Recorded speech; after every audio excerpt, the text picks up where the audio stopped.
Can you use video games as memory palaces? This is a question I got from a guy named Tony recently, and I wanted to answer it for him because he's also asking for a couple of links to resources to go deeper into the topic.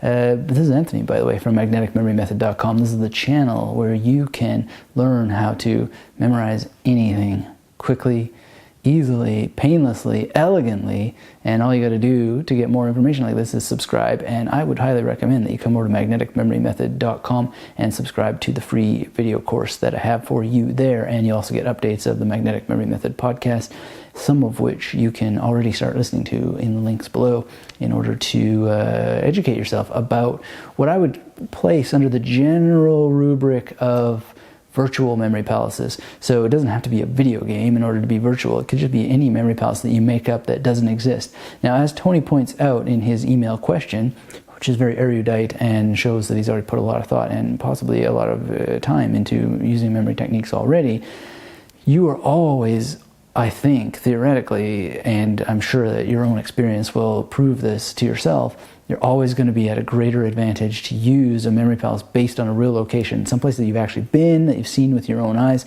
that maybe you can even go and touch the walls. I remember having a student go through the Magnetic Memory Method Masterclass, which you can learn more about at magneticmemorymethod.com/masterclass. She said, you know, I'm having a little bit of a hard time figuring out how to use a memory palace, how to even create one, because I feel like I need to touch it. And I said, well, hey, go touch the walls in your memory palace, see what happens.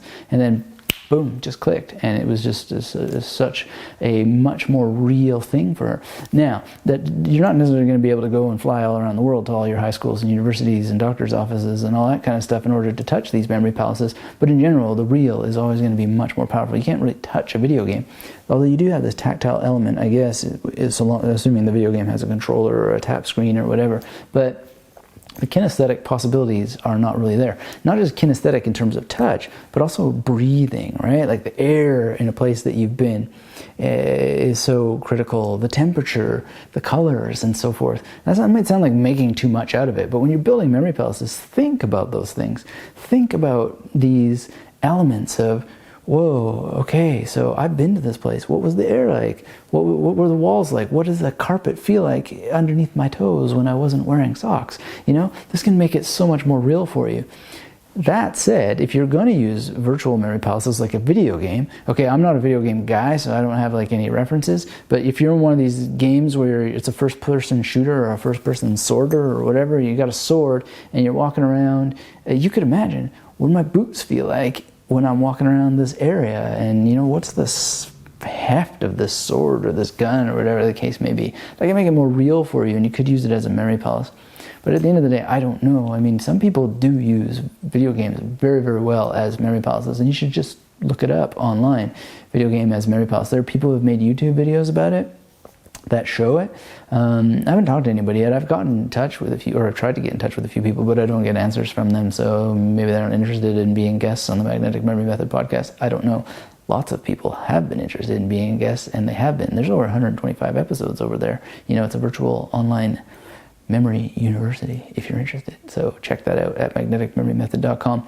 The whole point being really is that you always want to bear things out with your own experience. So even though it's nothing for me and I wouldn't put any time into it, I shouldn't say that though, because I have used experimentally and practically the Donkey Kong video game screen, just the first level primarily, because after that it gets a little wishy-washy. But I've made a memory palace out of that and identified a number of stations. The problem is that there's nowhere to go after I've filled that frame, but it is a kind of go-to thing and very interesting. It works very, very well, but you need a limited set, like 3 stations per platform. But then the thing is, you got to remember, how many platforms are there on Donkey Kong, right? Was it 3 or 4?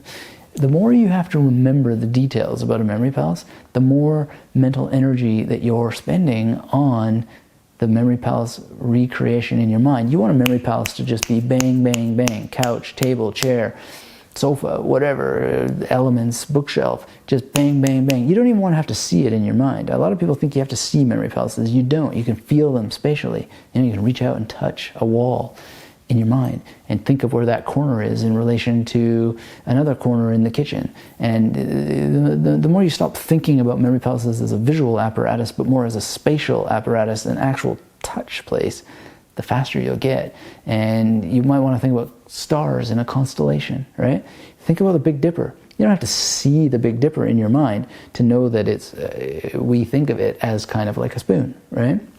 Or some kind of spoon-like entity.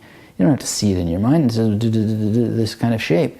And that's what the stations in a memory palace can be like. And I think that, just riffing on what Tony was saying about how that probably a real location you've ever been to, that relationship between the handle and the bowl of the constellation will be a lot more real to you when it comes to the relationship between that corner or this part of my desk with respect to the sink in the kitchen. That'll be much more real in a just bang, bang, bang, bang, station than it will be then, okay, so I was at the start of the level and I had this big gun and then there's a bush over there and then I get attacked by this guy. That's so, to me, is so too much. But there's people out there doing cool stuff. And there's an episode of the Magnetic Memory Method podcast with a young person named Alicia who is using, or was using at the time, Minecraft as a memory palace construction tool. So there's possibilities. Anyway, it always comes back to the same point. Your experience will bear out what works for you. This is a science. It's a game. It's play, right? And you are the scientist, but you're also the artist. So it's where art meets science. It's called the art of memory for a reason, right? It's because you make stuff. You create stuff. It's craftsmanship. It's artistry, but it's also scientific. And the reason why it's scientific is because you make a hypothesis. I can make a memory palace and memorize 10 pieces of information, right? That's the hypothesis. Then you make the memory palace. You use all the other tools of mnemonics in the memory palace. Bang, bang, bang, bang, bang, bang, bang. Okay, crazy thing. Homer Simpson's doing something weird here, and then that helps me remember this, that, and the other thing. And then you recall it, and if it lets you recall the target information, and you get it successfully, and you then track your results, okay, I got 98% correct, well, then your hypothesis, has proven true. You've demonstrated the validity of the hypothesis by going through the process. It's absolutely fantastic. So what are you going to do? Memorize some more stuff in another memory palace, or reuse that memory palace. People often ask me, can you reuse a memory palace? Well, can you? Do it. Try it. Give it a whirl. I'll bet you can. And I bet you what's going to happen when you do go through the experiment yourself is you'll learn a whole lot more about memory palaces as such, about mnemonics as such, and you'll come out a much more powerful player in the game of memory, living as an artist of memory. So, no conclusive answer, I'm afraid. I'm not sure there are conclusive answers. The magnetic memory method is called a method because it's one that allows you to build systems based on methods that stem from principles. And if you're interested in that, well, I've mentioned magneticmemorymethod.com a few times. Head on over there and subscribe to this channel.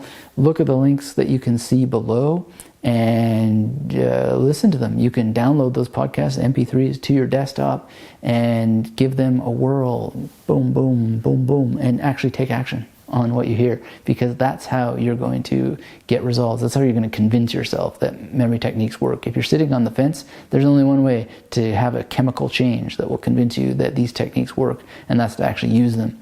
Luckily, it's easy. They're so much fun. They're super elegant once you learn how to use them, and wickedly effective, and really, really change your life. So that's it for this video. Thank you, Tony, for your amazing question. And, again, you brought a lot of insight just into how that you framed the question. I'm going to post that text down below so that you can read it for yourself. And, just do this stuff. It's amazing what can happen, and share what you learn with other people. And you can share simply by clicking like on the button. If you're watching this video on a place that has a like button, share it. Click all those buttons. They're fun. Leave comments if there's comment places wherever you're watching this. And get in touch. magneticmemorymethod.com/contact, and you may have your question answered in a future video. And in general, draw a memory palace, send me a picture. I love looking at them, collecting them, and just engaging, and I may be able to send you a pointer about what you could do better in your own memory palace creation process. All right, that's it for this video, and we will see you in the next one. And until then, keep yourself magnetic.